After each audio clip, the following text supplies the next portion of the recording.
So we're calling the meeting to order at 4:31. I've taken roll call of Dale Bernard, Callie Cordova, Katie McDonald, Rhea Moriarty, and absent, I have Bryden Cook and Tom Kurtz. And I think our council liaison, Susie Hidalgo Faring, will be showing up soon. So I would then go on to election of officers.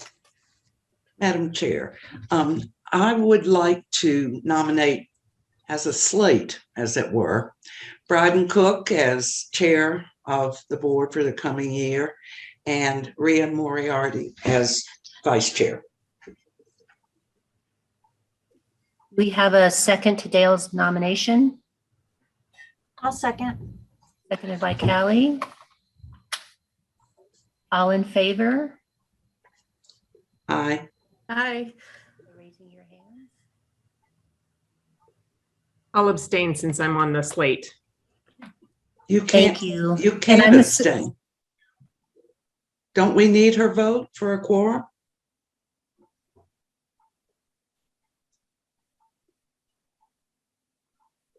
I think so. I think you can vote, Rhea, even though Of you're course you on the can. slate, because you're If you were voting running for president, you'd vote for yourself. Okay, I vote in favor. Thank you. The slate of Bryden for chair and Rhea for vice chair passes. So then I'll pass this to Rhea. Thank you so much, Joanne. So the next item on the agenda is public invited to be heard. We do not appear to have any public invited to be heard, so we can move on to the approval of the minutes. Did everyone get a chance to review the minutes that Joanne sent out? Do I have a motion to approve the minutes as written? I so move. Is there a second? I second. Great. All in favor? And there are no other opposed, so it was unanimously approved by those present. All right. Our next item of business is accessions. Eric, do you want to take it away? All right, I will share my screen. Let's see here. Hopefully this will work. All right, so can everyone see the July 2021 proposed accessions to the Longmont Museum collection? Good, good. Let's see if I can figure out how to get it to advance.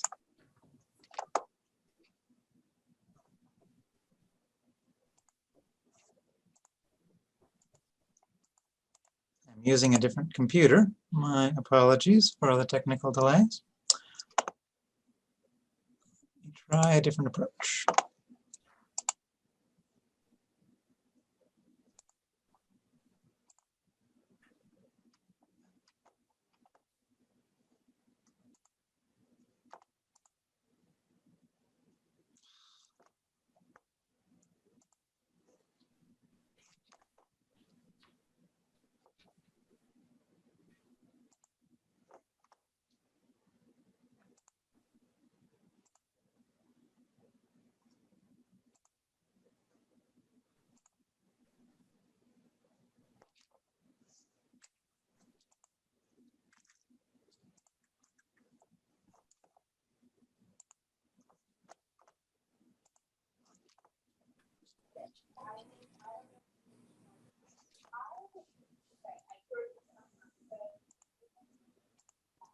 You'd think after all this time we'd have this figured out. Is this your first time, Eric? There's always got to be a new challenge. Eric, I made you co-host, but if you need to share the presentation with me, I could share it on this end. Yeah, I did. It's just not allowing me to advance. I can share it. So we will do the PDF version.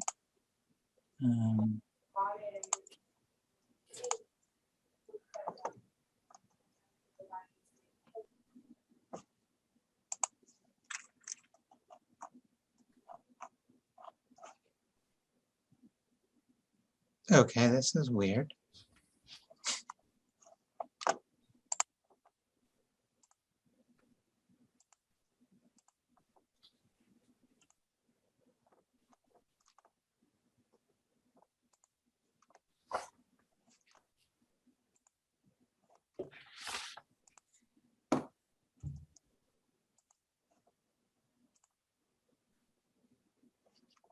All right, can you all see the screen change Yes. from Yes. the to 2021-024? Yes. All right, great. Thank you all for bearing with me. Katie, since you're new on the board, one of the main functions of the board is to approve or reject accessions to the museum's collection. So you received those in your packet, but I will go through and just kind of talk through them. Feel free to ask questions either as I'm presenting or once we're all done. The first accession up is two things. There is a brochure from the Longmont Sugar Factory, probably from about 1960, and then a Kenmore Tiptoe-matic ironing machine, which has the original manual and other accompanying documentation. Both of these have strong local provenance. The ironing machine was used by a large family, and we have additional information on the family as well to kind of add background to it. Our next item is also something with very long local connections. These are objects from the Allen family. The Allen family was arrived in the St. Vrain Valley in 1861, and then Mary Allen arrived 2 years later, and so we have the oxen shoes that were carried her here in 1863. We have some spurs used by her son Alonzo Harris Allen, and these large mounted bison horns, which were killed by several Allen brothers in Colorado in 1877. These were discussed at an earlier advisory board meeting when the donor actually lived in California, so they wanted, some kind of assurance that the board was interested. It took a little longer for them to get here, so it's actually a new board that would be approving those. But feel free to ask questions on those if you wish. And then I believe most everything else relates to we are collecting glasses, logo glassware from all of the Longmont breweries. So we have the Post Brewing Company, we have Gross and Bart, we have distilleries and cideries. So Dryland Distillery, the Pump House Brewery, Longtucky, which is actually rebranding as Abbott and Wallace. So this glass will no longer be produced. And the St. Vrain Cidery. So any questions on any of those?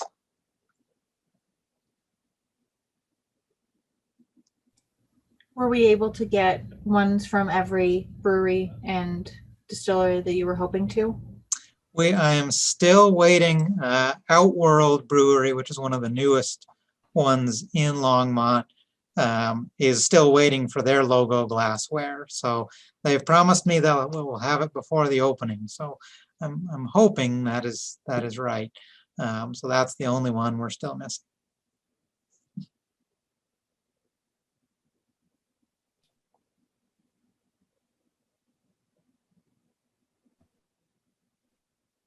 Great. If there are no other questions, do we have a motion to approve the accessions?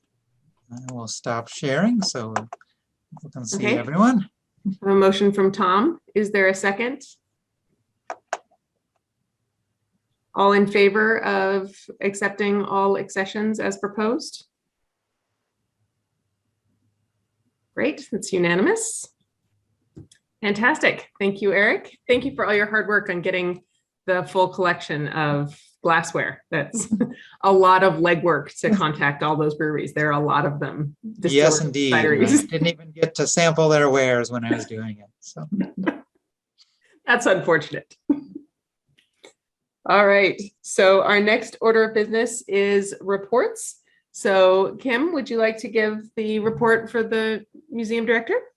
Sure. I was joking with Eric that this falls under one of those categories of one of the stranger things you get to do as a museum professional. There's always something. We do weird things every once in a while.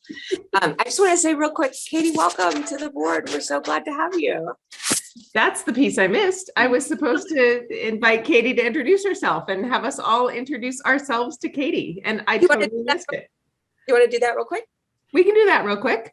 Yeah, Sure. Katie, would you like to introduce yourself and tell us a little bit about you? Yes, of course. I'm Katie McDonald. I have lived in Longmont since 2003, so almost 18 years. I'm currently the marketing director at the WOW Children's Museum in Lafayette. However, I am leaving my position at WOW after 19 years in August for a different opportunity, but I do bring to you 19 years of experience in the museum field, children's museum field, and nonprofit work. I absolutely love museums. They're my passion, and I'm just really excited to join this board and to work with you all. Welcome. We're very happy to have you here. My name is Ria. I'm the newly elected vice chair. I am the director of operations for the Longmont Humane Society. So, Callie, would you like to introduce yourself? You're the next person on the screen. I'm Callie Cordova. I teach English at Front Range Community College. And this is maybe a good moment to say it because I realized on Zoom I've never said it. And I'm due to have a baby in September. So it's coming up soon. I was like, oh, I don't think that that's ever come up. So Congratulations. Dale? Yes, I'm Dale Bernard, and I'm just starting my second term on the Museum Advisory Board. I'm retired, but I was for 25 years the executive director of the St. Vrain Historical Society here in town. And I've been a museum volunteer on and off for 16, 20 years, something like that. So welcome. We're thrilled to have you with us. And Tom, would you like to introduce yourself? You're You're muted, muted. Tom.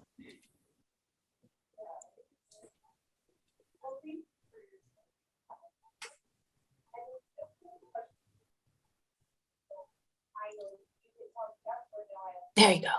Finally got it unmuted, sorry. So yeah, I'm Tom Kurtz, Katie. I've been in Longmont, I think 6 years. I'm a retired hospital CEO of about 45 years.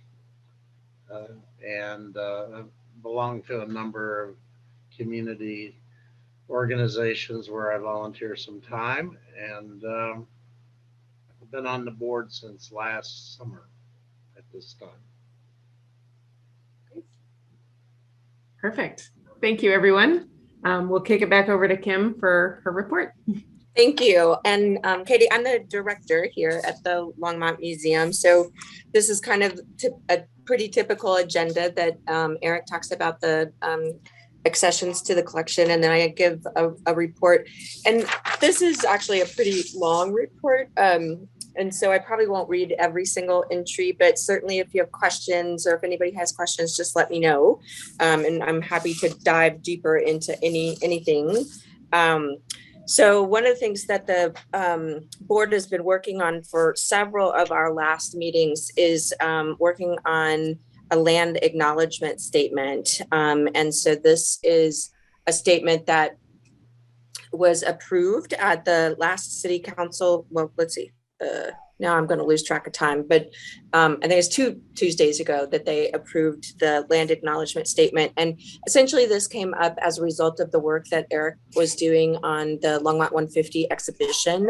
And we wanted to be sure to, while we were celebrating the 150th anniversary of the founding of Longmont, we wanted to make sure that we recognized what was happening prior to that moment in time as well. And so we've got several moments in the exhibition where we talk about the native history of the area as well. And so as part of that, we started investigating and talking with a consultant about a land acknowledgement statement. And the consultant, Montoya Whiteman, suggested that this is something that probably is relevant to far more than just the museum. And so with the help of Susie Hidalgo-Faring, our city council liaison, we were able to take it to, hi Susie, we were able to take it to the council for approval citywide.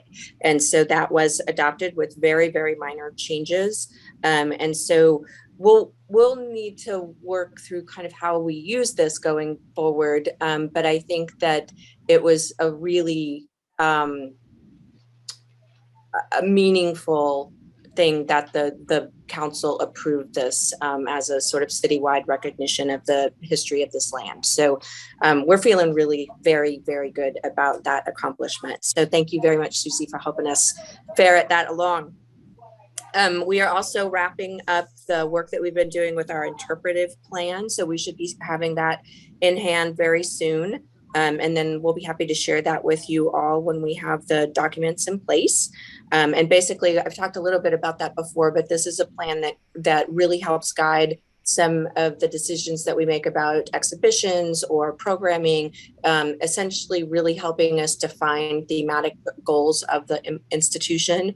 And so we've been very, very pleased with the work that we've been doing with Beth Kaminsky, who's the consultant that we've been working with. So we should have that soon. The same thing is true with the master development plan that we've been working on. We think that we'll have those final conceptual drawings in hand by the end of the month.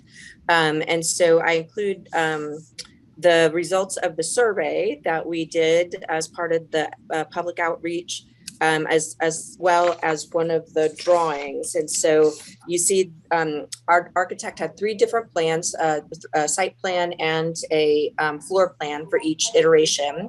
And so we had folks vote on which one they wanted. And in both instances, the plan C was the winner by a good margin. And you see the data there.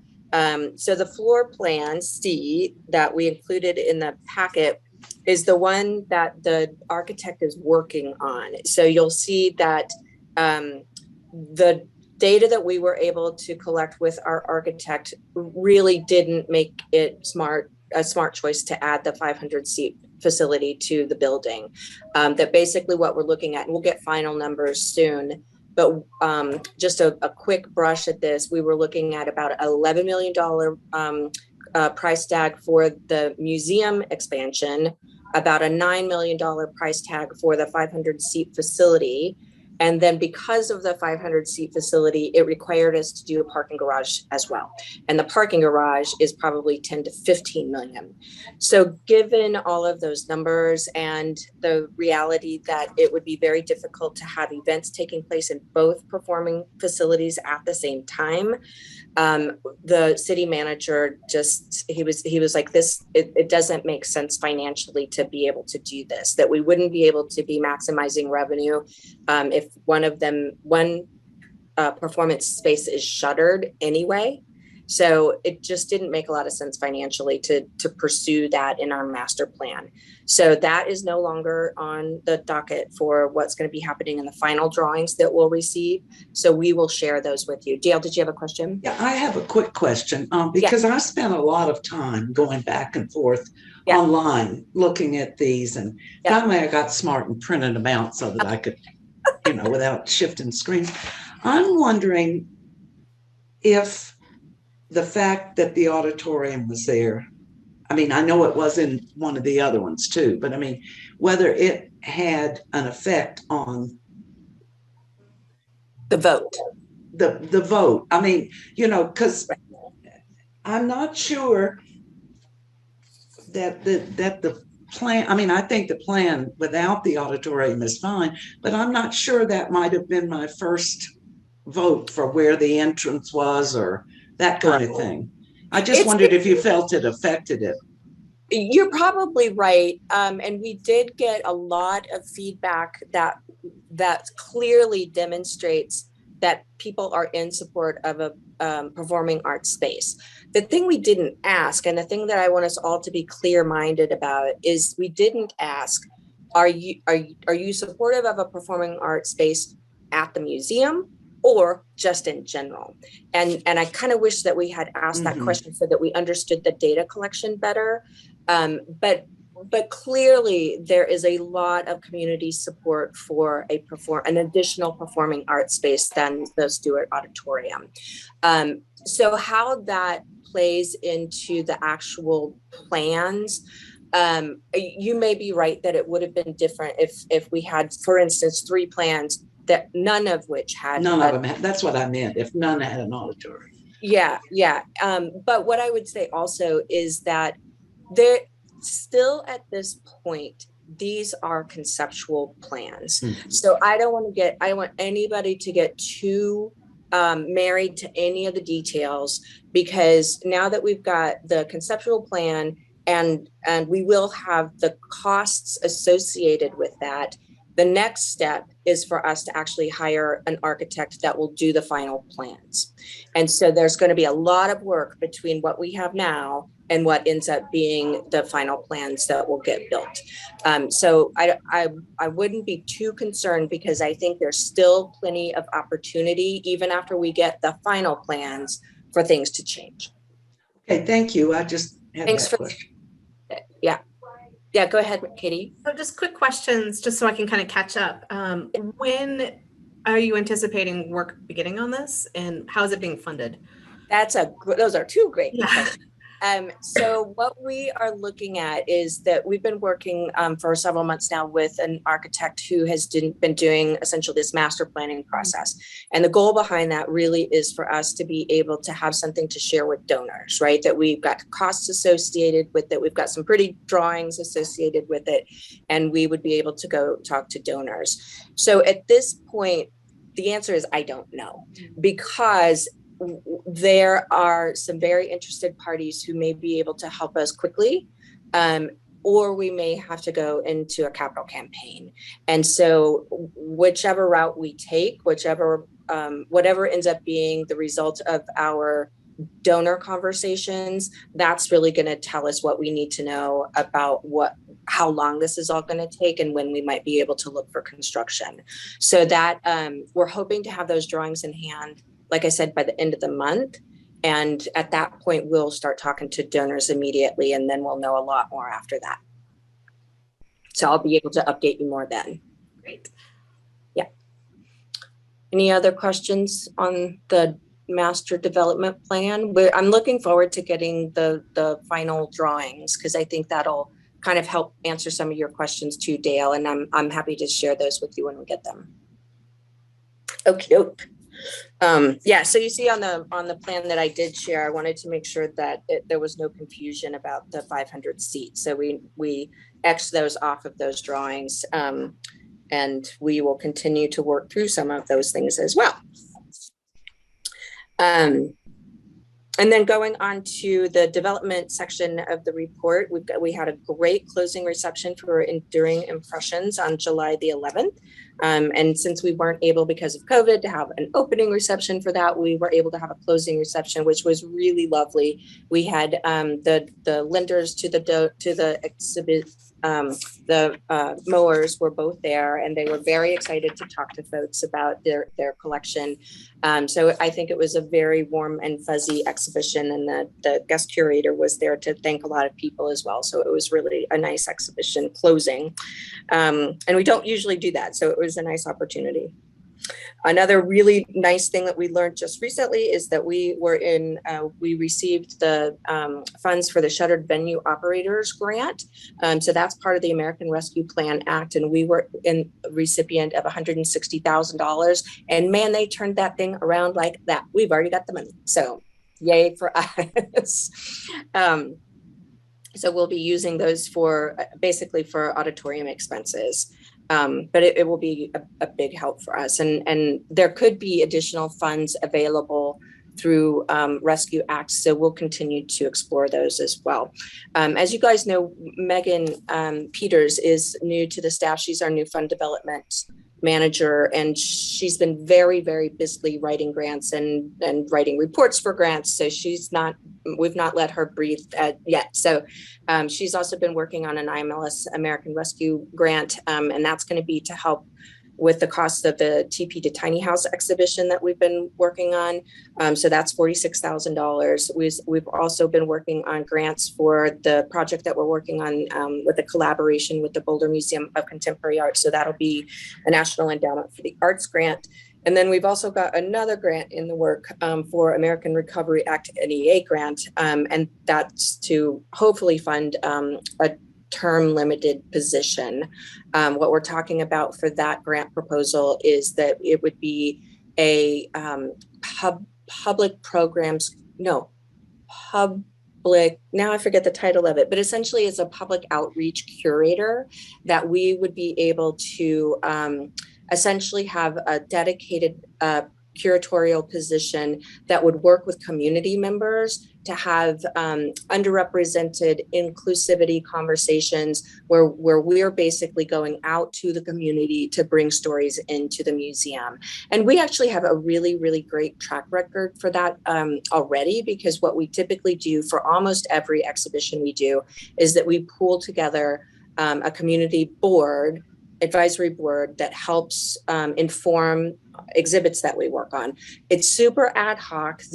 The committees change every single time depending on the topic, but this would basically go into the community and ask people essentially what would you like to see? How would you like your community represented in the museum? So cross your fingers for that, because I think it could be a really amazing inclusivity, equity kind of adventure that we get involved with. So I would be very excited to get that. We are deeply into on the end of summer camp season. And so we've been very successful with that. We've, because we've been able to move to level clear, we basically had some virtual kids camps on the schedule, but nobody signed up for them. Everybody wants to be back in person. And so we had caps on everything at the beginning of the season. And because we've got into the clear level, we were able to expand the number of people that we were able to bring into camps. So camps have been really, really successful this year. So we're very glad about that. We've got fall programs underway and they've been submitted for the newsletter. You guys should be receiving that newsletter relatively soon. I think it's going to the printer tomorrow. So we've got Discovery Days, Return in Person, Art and Sips with 4 new local artists. Gray Havens is back with us for philosophy programs. Ornament making is back in for the Christmas season. We're also going back into school tours. And then we've got some docent training coming up. Day of the Dead, of course, is underway. The planning for that is underway. And so we're going to be back in person for that as well. So looking forward to that. And then we've got lots of kids and families that we're working with again. And so we'll be able to really get back into all of our fall programming. So it's very exciting. I think, I've seen a couple of your faces in the museum in the last few months. And I think seeing people and hearing kids' voices it's a game changer. We're all feeling really good about it. As you guys know, the Enduring Impressions exhibition closed on the 18th. So those paintings went back just yesterday to the donors. So that was a very successful exhibition for us. So the exhibits team is now working really, really hard on the Longmont 150 exhibition. And so that'll be opening on August the 7th. We've got the opening reception on the 6th from 6 to 8. So of course you're all invited to that. That's going to be a fun event with live music. And we've got, it's going to be, one of our opening receptions that'll be super fun for everybody. We'll be out in the courtyard. So it won't be too closed in. Everybody have a little chance to breathe. And so we'll be out there. And then we've also got some interns that have already been interviewed, and one has been hired already. So Jared's got a couple of interns working with him for the fall, which he's really going to need because there's a lot of construction basically that is part of this exhibition and the work that needs to be done. We also visited with artist Patrick Merrill. I don't know if you all are aware of Patrick. He is the artist who did that really big log installation that goes into the hotel airport, the hotel that's at the airport. So if you take the train into the airport, you see those logs that are on that sort of entryway. So that's Patrick's work. And we have been talking to him about working with us for the project that we're collaborating with BMocha, and he's super excited about it. And so I think we've got him on board, and we're really thrilled. Tom, did you have a question? I'm sorry, did I interrupt you? No, Okay. I see it keeps flashing on it like maybe I'm breathing too heavy. Good. I'm doing that. Let's see what else. And there are other artists. You see a list of names there that we're working with for that exhibition. And just maybe as a reminder, or for Katie to inform you, the project that we're working with as a collaboration with the Boulder Museum of Contemporary Art is, I call it the Artist Farmer Project. Basically what the concept is that we are pairing artists with farmers, and they'll be creating a work of art in collaboration with each other. And so there'll be an installation here at the Longmont Museum, and then there'll be an installation at the Boulder Museum of Contemporary Art. And then we'll have probably 3 installations at farms between our 2 locations. And so that is, we hired a guest curator to do that, kind of oversee the whole project. And so we're super, super excited about this project. I think it's going to be very cool and really engaging from all kinds of different entry points that people will be able to really enjoy it. So we're getting deep into that. And especially if we're able to get grants for it, I think it's really going to be a fantastic exhibit. We're applying for one of the NEA grants, and then Boulder is applying for a different NEA grant. And so we're hoping that we'll get both of them, and it'll be just, out of this world exhibition. So we're looking forward to that. And then the other thing that Jared's been doing is that he's taken advantage of the folks that are coming to the summer concerts, and he's doing some outreach at those concerts to try to gauge some interest in different exhibition content. And so he's been doing that kind of evaluation during the concert. So that's super fun. And then we've got that section there for auditorium programming and special events. So there's, you'll see it too in the newsletter that's coming out, but there's lots of films and discussions and concerts. I think that this is going to end up being kind of an ongoing thing, the Voices of Change program that we basically are partnering with the Longmont Multicultural Action Committee. And so Voices of Change is a program we've done several times now that basically really digs into some difficult conversations. And so there'll be more of those coming up in the future as well. We also have one of the super cool things that we've done a couple of times in the past, which is Montalto will be the musicians that accompany a silent film. So the silent film for this iteration is going to be Phantom of the Opera. So it'll be that old Phantom of the Opera, and we'll have an orchestra accompanying it, just like the old times, So that's really cool. Justin has listed all of the different summer concerts that we've got going on, and then recent rentals and city events. So we are getting more and more inquiries into rentals. So clearly, I think people are, after post-COVID or sort of post-COVID, I think rental activity is really starting to ramp up for us. And so that's going to, I think, be even bigger come the fall. So visitor services report there, we've got normal hours resumed on June the 1st. So we're now open Monday through Saturday, 9 to 5, and then on Sunday, 1 to 5. So those were the hours that we had prior to the pandemic. And then we've also got, of course, the additional evening hours and Thursday nights. We saw 1,794 people visit the museum in June. And that included 15 Museum for All, 108 of the free Saturday, and then 149 member visits. So for those who might not know, the Museums for All is a program that we're part of, that if you show an EBT card or some kind of designation that demonstrates that you've got other benefits, then you get into the museum for free.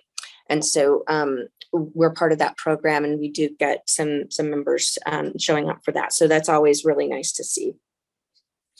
We had 100 membership were sold or renewed in the month of June, and that included 8 Giving Club memberships. So that's always very good. Our visitors really loved the Impressionism exhibit, and we did see an increase in attendance right at the end, as you might imagine. We had a lot of folks here that last weekend. We've got a lot of sales in the gift shop have been improving. So I think that that's another marker of kind of where we are in the pandemic as well. And then the concerts really also showed some uptick in that too. Basically the concert sold out. So as of the writing of this report, you can see the numbers, 230 at the June 17th concert, 270 at the June 24th, 250. And we basically are limited to the number of people that we can have in the courtyard. And so those numbers essentially represent a sold out show, if you will. So that's fantastic. I think that what we're all seeing is that people really want to get out.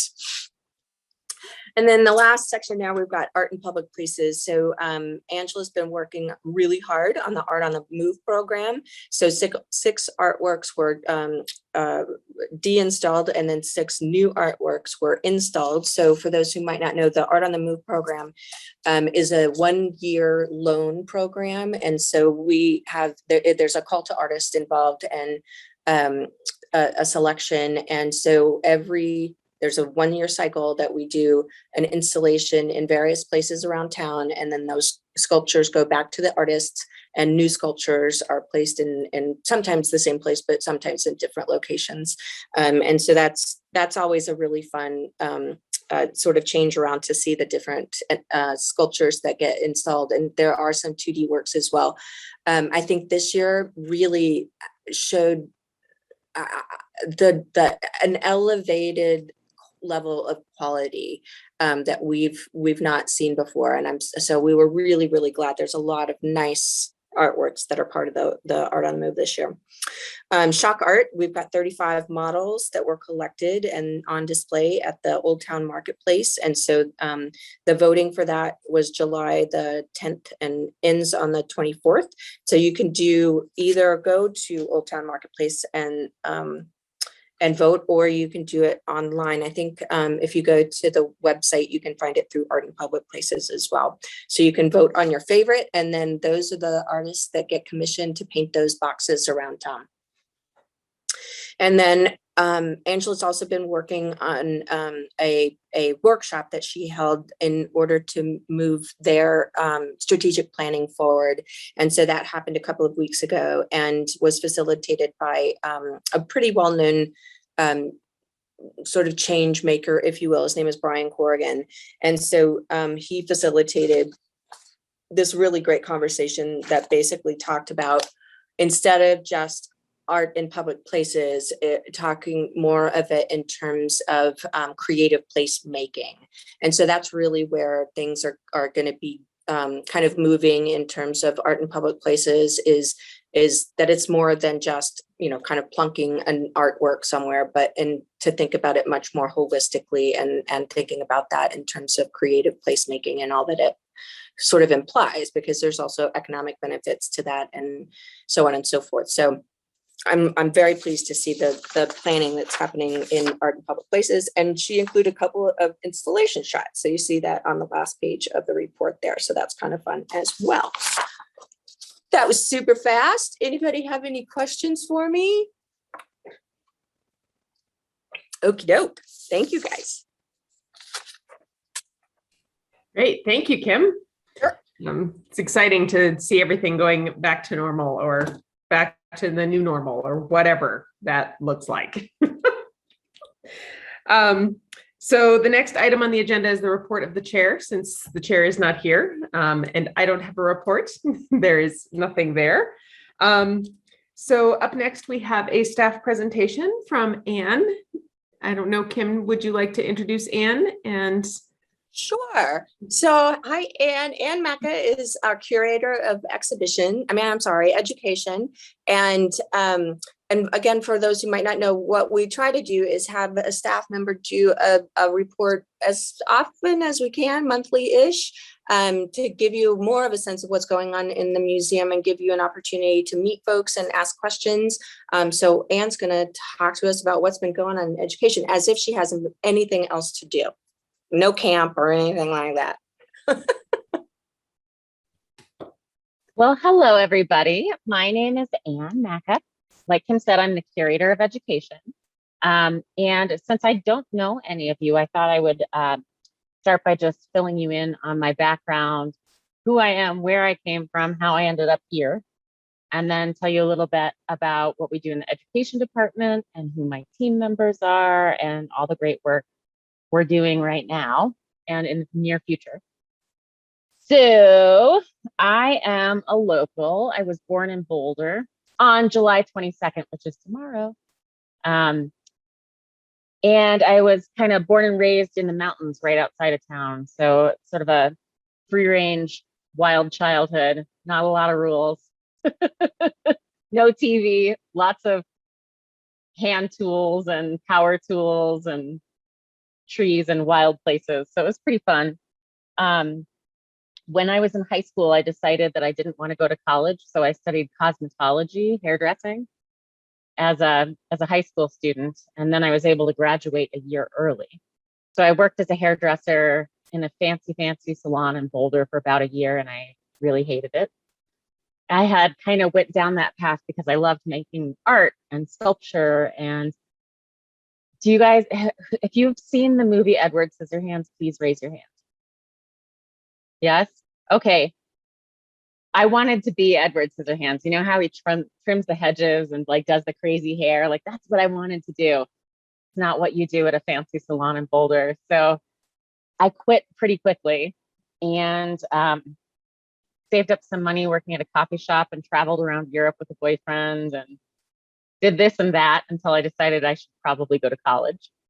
So I moved to the East Coast and went to the Lime Academy College of Fine Art. It's a very, very small French academic art school where you study portrait and figure work, lots of anatomy, all of that. So I really enjoyed it. But you know, there's not a lot of work out there for portrait and figure sculptors. So when I finished that up, I was really interested in comparative anatomy and animals and skeletons. And I did a lot of collecting of roadkill in those days as well. But I didn't know what I wanted to do. So I spent a few years kind of in my mid-20s doing every art job I could possibly find. So in those years, I managed a contemporary art gallery. I worked in a lithography shop. So we did primarily lithography, but a little bit of screen printing and a little bit of intaglio as well. I managed their lithography collection and exhibitions, framing, all of that stuff, record keeping. I worked for, this is all on the East Coast. I worked for the Connecticut Commission on Culture and Tourism. And within that office was the Art in Public Places program in Connecticut. So I have a lot of compassion and love for the work that Angela does here in Longmont. Public art, I think, is super important. And in Connecticut, they started their program, I think, in 1971. And it's like right outside of New York City. So they have all these really amazing kind of late 20th century artists in their public collection. It's juicy. It's everywhere. So in that office, I helped manage their collection as well, just the 2D works for exhibitions, framing, hanging, all of that good stuff. And what else did I do?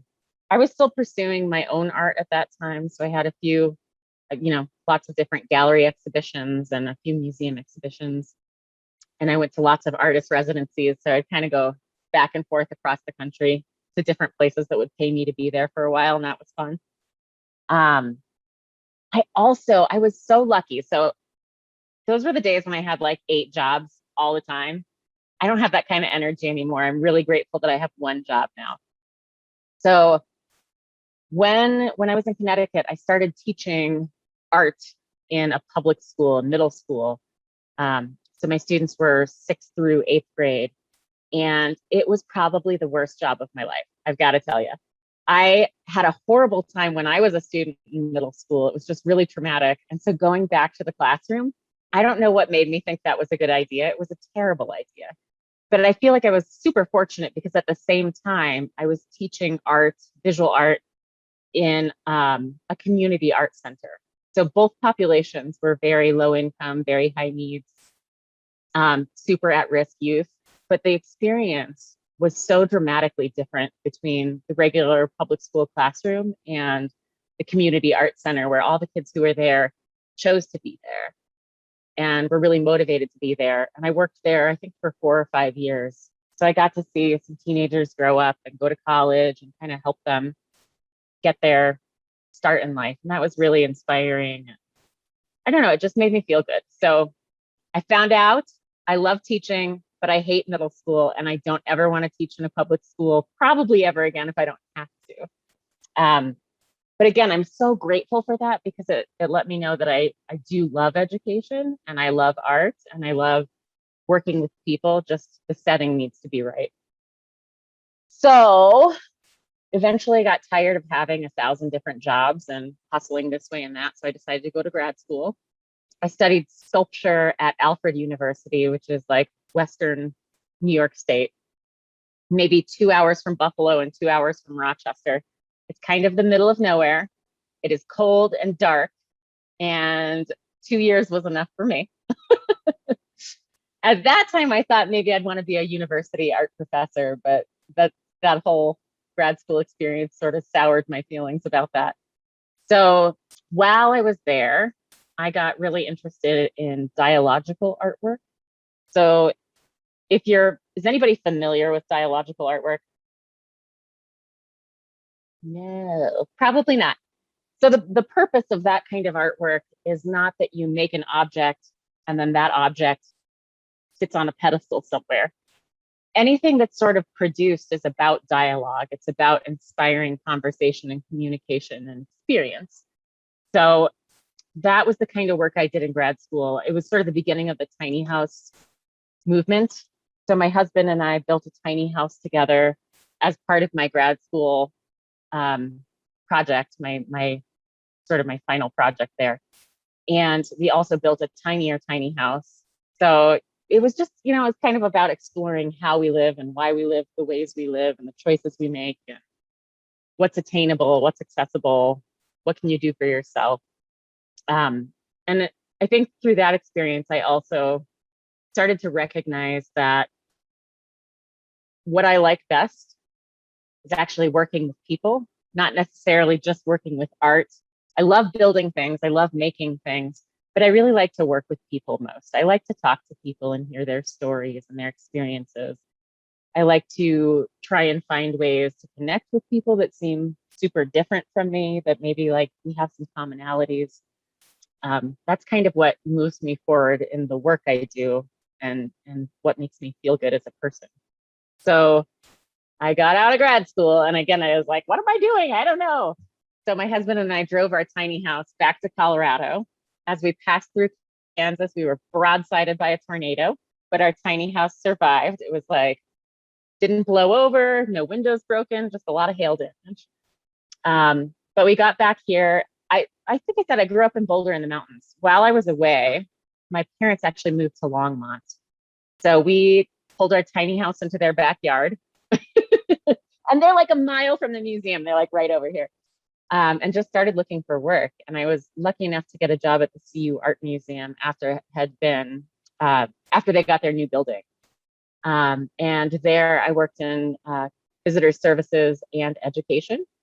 And while I worked there, I also pursued a certificate in museum studies and also my art education certification for the state of Colorado.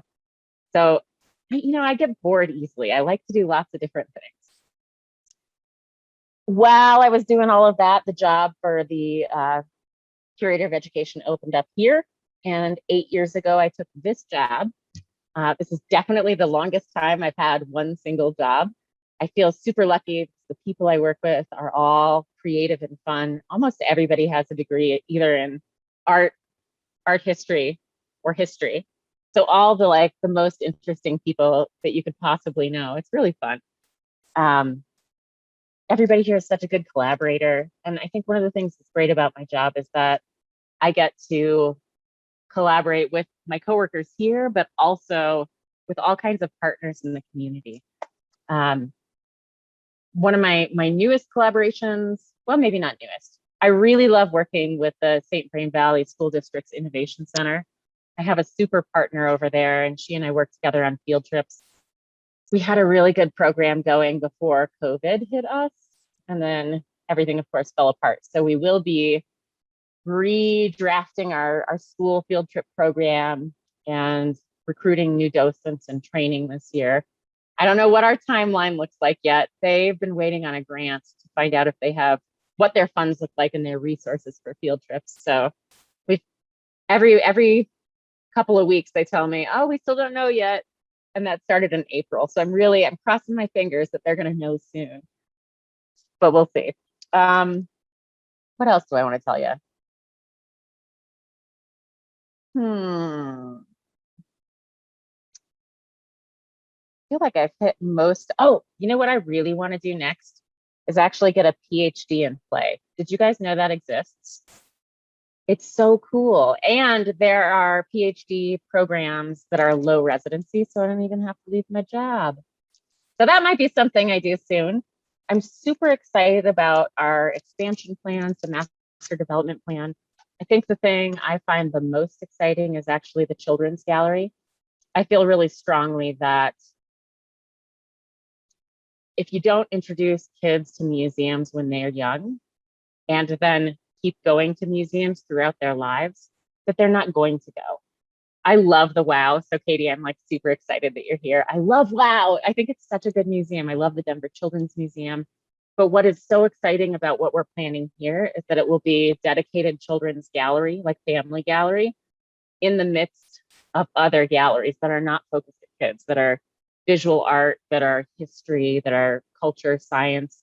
And I think it's such a special opportunity to be able to attract that audience, the family audience, and then make them go by all the other galleries and see that, oh, there's other fun and amazing things to do here. And no, I don't have to wait till my kid is old enough to understand.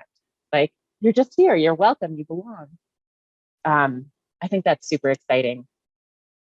I love exhibition development, so I'm excited to participate in how that will evolve and transpire, what will go into it.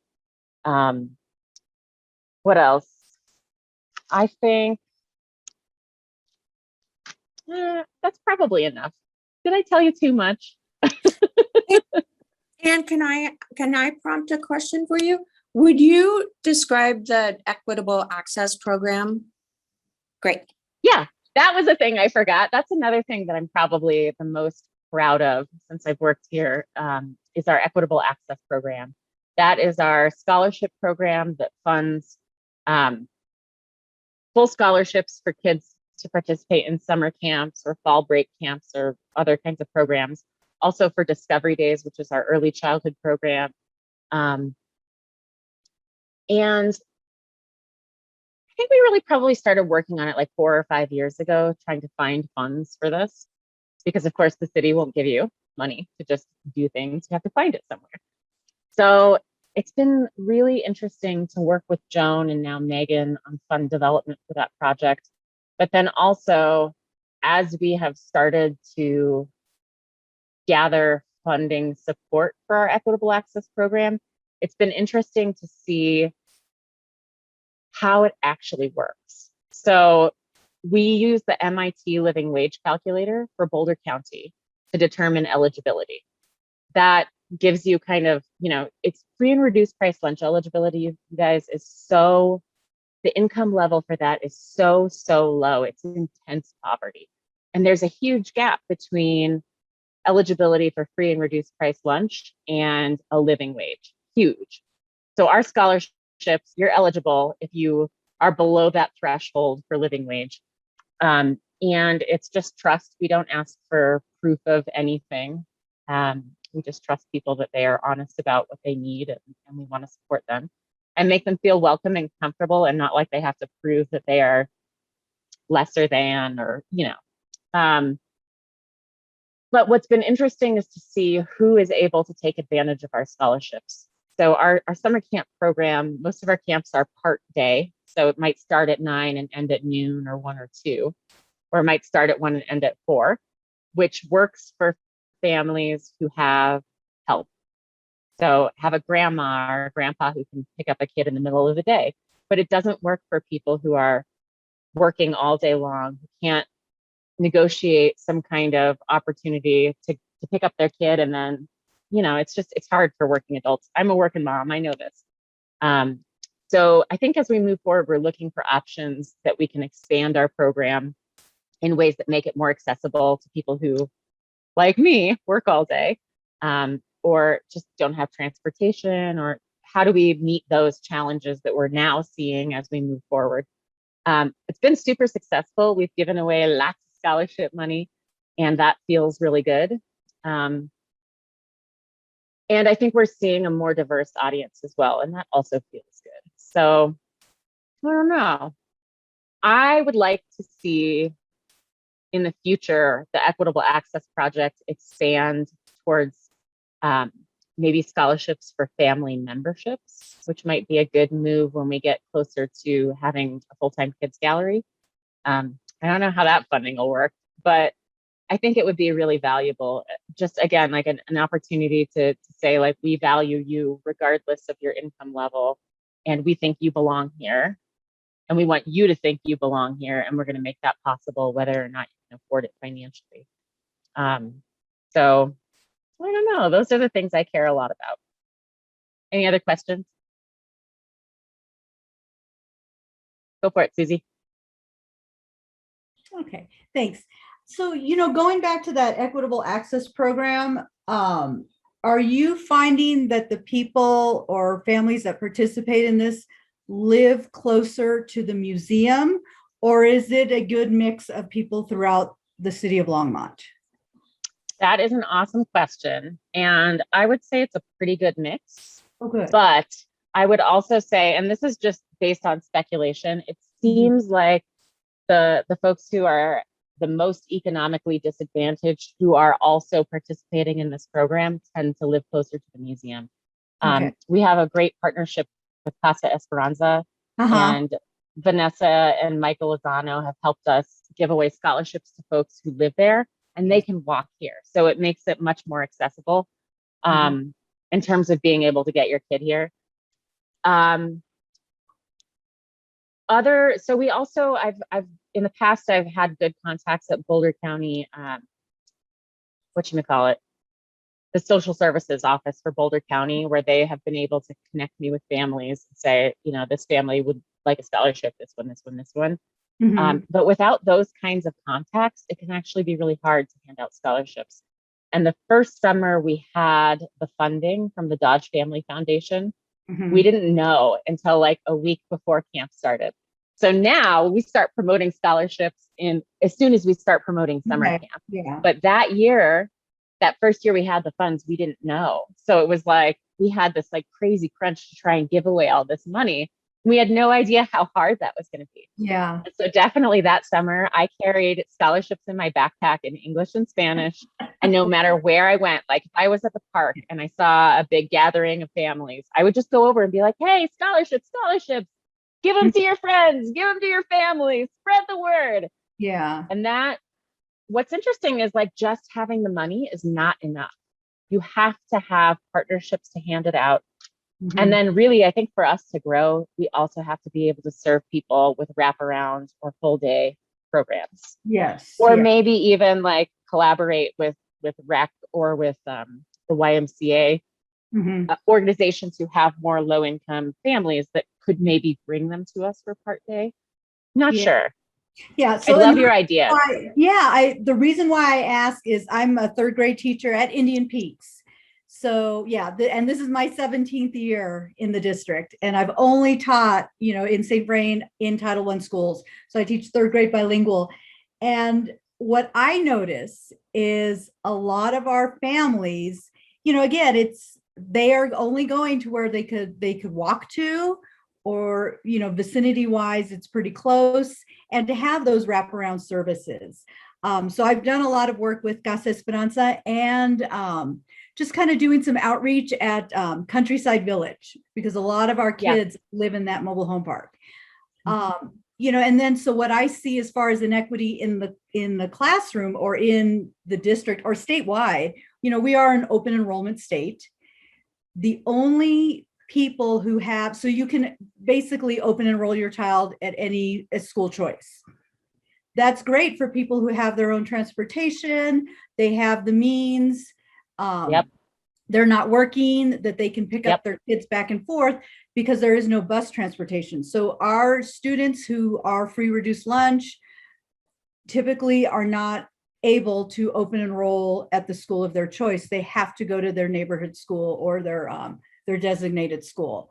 So, so as I'm kind of thinking about that, is there opportunity to have funding for maybe transportation, like some of those buses, those little buses that can, like you think about they have it for the elderly that, kind of scoot them around town. Is there something that we could kind of do to bring people from other areas? I'm thinking about my end, North Longmont, and get them, maybe they could take their kids to the school and that be the pickup, and then have them come, so just, I've tried to explore those options for when we have STEM activities and that are on the weekends, and because gone are the days that I could just take my SUV and go round up kids and and hang out with them and come back home. I can't do that anymore. Yeah, Susie, you are speaking to my heart. I just have to say that, like, everything you just said, not enough people know this. Yeah. So for everybody here on this committee, if you don't know that our schools are super segregated, you should know this. Oh yeah. It's a really big deal. And nobody talks about it. And it is hard to talk about, especially if you're not the one experiencing the negative effects. It can be very hard. But I think that it's something that we have to acknowledge. Yeah, I've had some very bad conversations with my superintendent when I've called it out. And girl, I believe it. It's hard. Somebody has to stand I'm up lucky and to be say employed. I feel like sometimes I have to be careful too. Yeah. Well, if I could chime in, we are trying to work on the transportation piece. So that's something that we may be able to pull off. So thank you for the suggestion.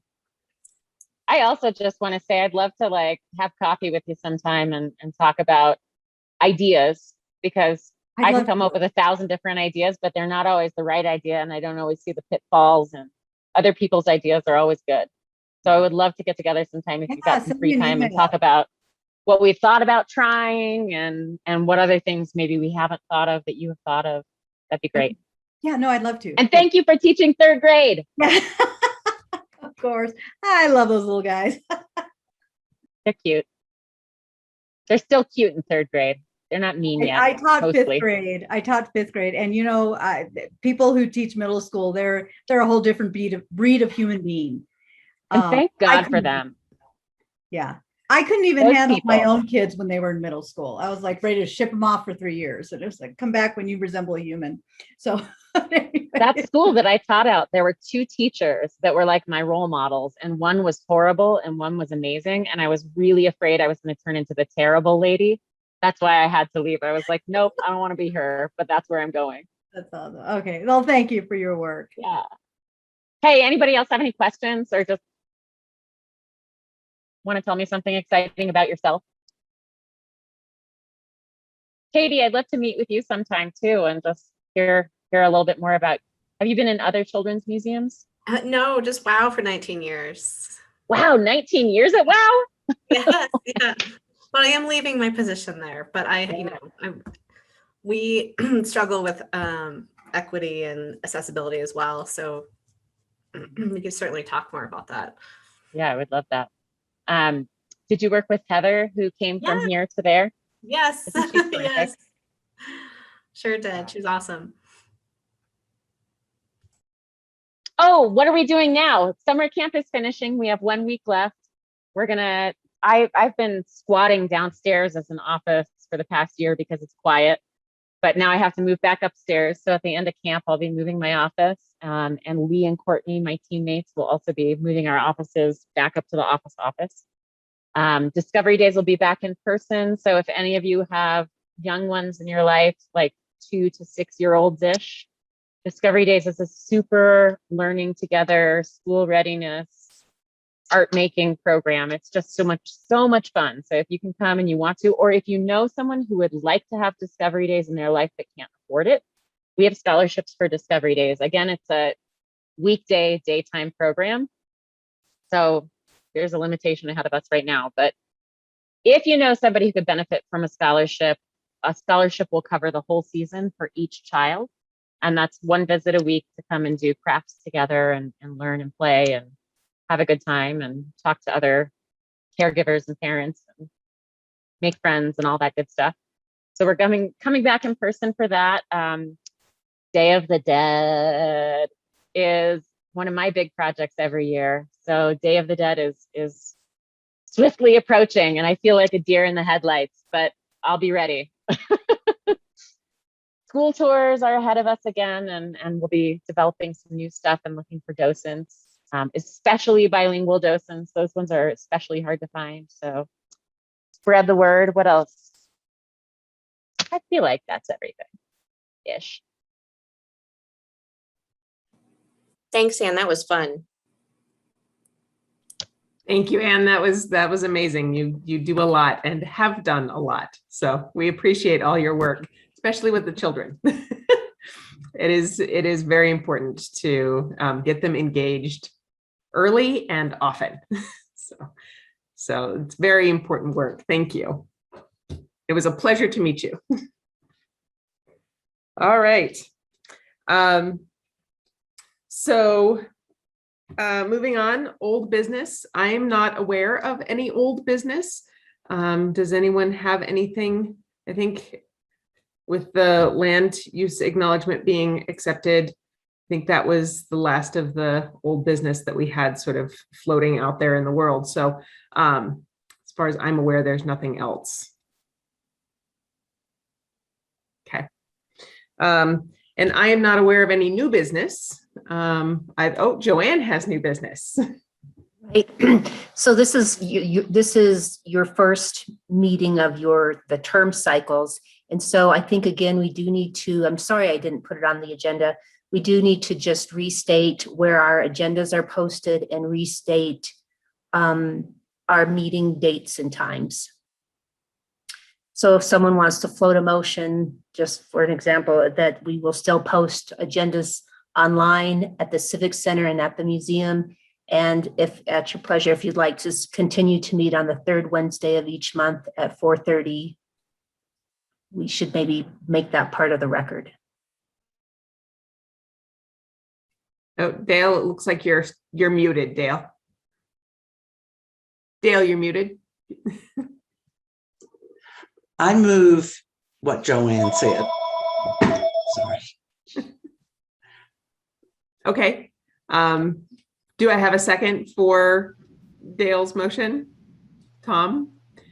Okay, is everyone in favor of posting the agendas in those locations and continuing to meet on the 3rd Wednesday at 4:30?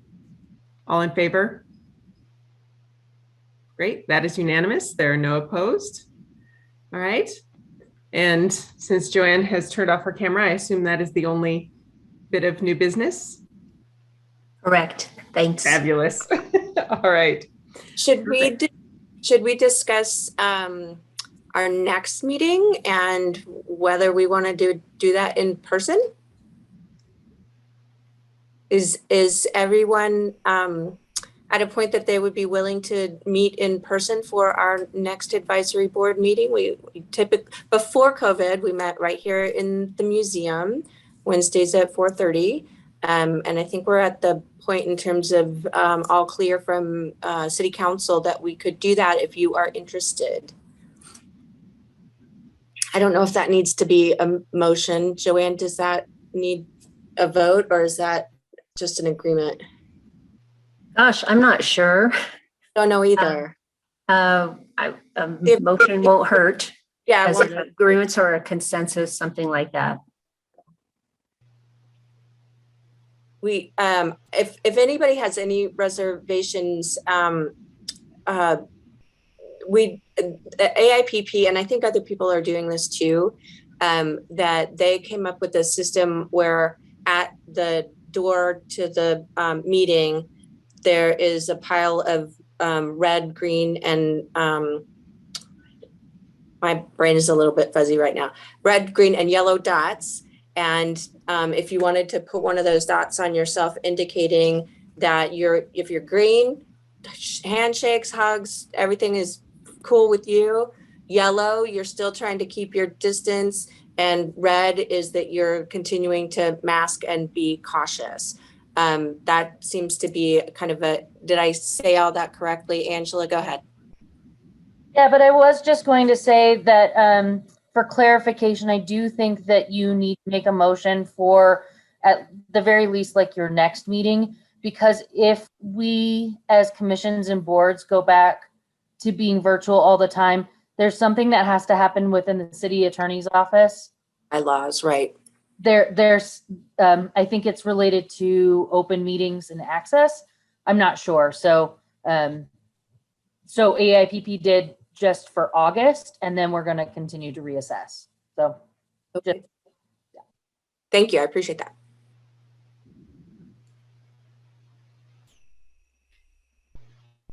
Okay.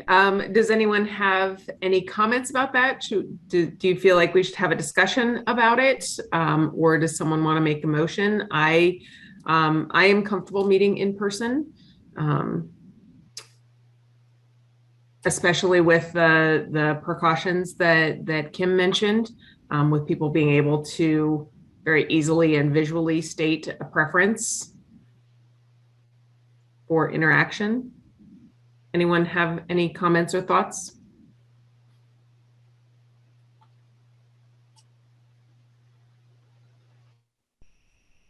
Would anyone like to make a motion either for an in-person meeting or for a virtual meeting for August?